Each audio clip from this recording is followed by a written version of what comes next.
So drugs and alcohol can dramatically affect a child's development. There was a incredible study performed out of California by a physician named Vincent Folletti in the late 90s called the Adverse Childhood Experience Score and Index. And what it evaluates is essentially traumatic events that children can experience in childhood, including traumatic events associated with substances.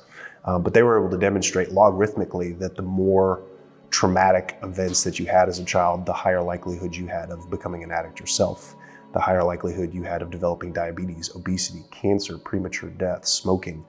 There really was no health characteristic that was untouched.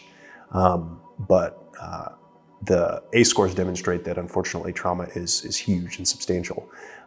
Part of the challenge with trauma is that it normalizes bad behavior. Children learn by the examples that are around them. And if you normalize drinking, if you normalize drugs, if you normalize tobacco use, it becomes a part of identity, it becomes a part of home.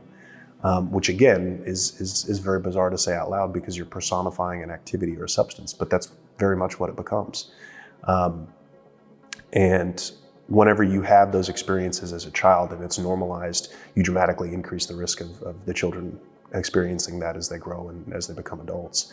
But even to the degree of premature death, we're able to demonstrate that traumatic exposure as a child dramatically increases your risk of premature death in a logarithmic fashion. And what that means is the more trauma you're exposed to, the higher the risk of intravenous drug use, the higher the risk of diabetes, hypertension, obesity, and premature death.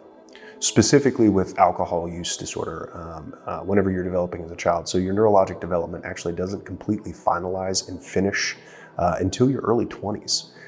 If you notice, there's a dramatic difference in the way that a 16-year-old boy versus a 21-year-old man versus a 25-year-old man approaches challenges and adversity. There's an impulse control that develops later on in life for all of us. Alcohol specifically inhibits neuronal growth. It actually shrinks your brain over time. We've demonstrated that, but especially as your neurologic system is still trying to mature, we've been able to demonstrate and observe that your impulsivity, the development of managing impulsivity is delayed and sometimes completely and totally stopped. And that's why, unfortunately, for folks that drink at a younger age, especially drink very heavily, they tend to develop impulsivity problems throughout their entire life. Impulsivity is an example, but there's anger issues, there's problem solving and critical thinking issues, issues associated with sleep, IQ, you name it. Marijuana is not an evil substance because no substance is evil. But it's very important to understand that the marijuana that was smoked at Woodstock, for example, in the 60s and 70s, was about 3 to 4% THC content. The average stuff coming out of California, Washington, Oregon, in states where it's legalized, is approaching 25 to even 45%, depending on whether it's waxes, hydroponics, hydro. I mean, the list goes on, and you can get into designer weed, for lack of a better description, that gets even higher. And kind of the best way to think about it and how I explain it to my patients and especially their parents is that imagine you had been taking shots of beer your entire life and that was your relationship and your familiarity with alcohol. Beer is anywhere from 3 to 5%, sometimes higher proof stuff is 8 to 9%, but you're taking a shot glass of it. And then all of a sudden somebody hands you a pint glass full of vodka. It's a dramatically different drug, a dramatically different experience, and that's exactly what we're seeing in the emergency department and in the outpatient clinic. In the 80s and 90s, marijuana was hailed as a miracle drug for helping chemotherapy patients and cancer patients with nausea, vomiting, and helping them to feel much better, chronic pain even. But again, that was a dramatically different drug. It was anywhere from 3 to 10%, whereas now it's a night and day difference. And again, it's not that I'm demonizing a particular substance because we know that doesn't work and we know that the behavior has been normalized. So we have to learn to cope with that reality. But I do think it's important for people to be aware of the fact that we're not dealing with the same substance that we were in the 60s and 70s, and that this is a dramatically different beast. We don't understand the exact process, but it was actually demonstrated in studies in the early 20-teens and early 2000s that high potency THC in marijuana and cannabis actually lowers the threshold for developing schizophrenia, especially if you're predetermined or genetically predisposed to developing schizophrenia. Schizophrenia and bipolar are extremely genetically related. There are some studies that have demonstrated if you have a first-degree relative that has either schizophrenia or bipolar disorder, that you have anywhere from a 1 in 3 to a 1 in 2 chance of developing that problem. There are environmental factors that affect the development. Trauma, we know, affects the development, but also drug and substance use.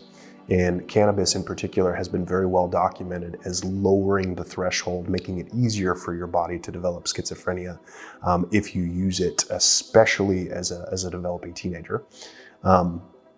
We don't know exactly how or why that happens, but we do know that it's been repeated and observed over and over again. As the THC percentage climbs higher, anecdotally and subjectively, just in my practice in the emergency department, I think it gets worse. So I think it's a dose effect. We don't have data to corroborate that, but I think it's a dose effect. What we do have data to corroborate is the fact that cannabis hyperemesis syndrome, which is probably within the top 20, top 30 reasons why we see patients who chronically use THC and cannabis in the emergency department, they develop a physiologic dependency on marijuana. So marijuana is fat soluble, and what that means is that when you smoke marijuana, it deposits in your fat cells. So if you lose weight, even if you've been abstinent for cannabis for months to years, you re-release THC into the bloodstream. Cannabis hyperemesis syndrome is where you have such a high quantity of THC that you develop intractable, horrendous nausea and vomiting, usually associated with epigastric pain and a little bit of a high temperature, like around 100 to 101. But you smoke, it gets a little bit better, but then it comes back and it's worse. And then you smoke and it gets a little bit better, but then it's even worse. And it becomes this terrible problem that's very cyclical.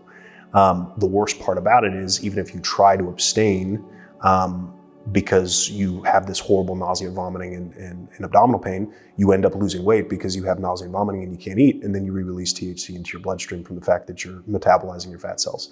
So it's this absolutely horrendous cycle. Thankfully, we do have medicines that can treat it, but it's many months to years in order to get THC out of your system, especially if you're smoking very high proof, high percentage stuff, which most people are nowadays.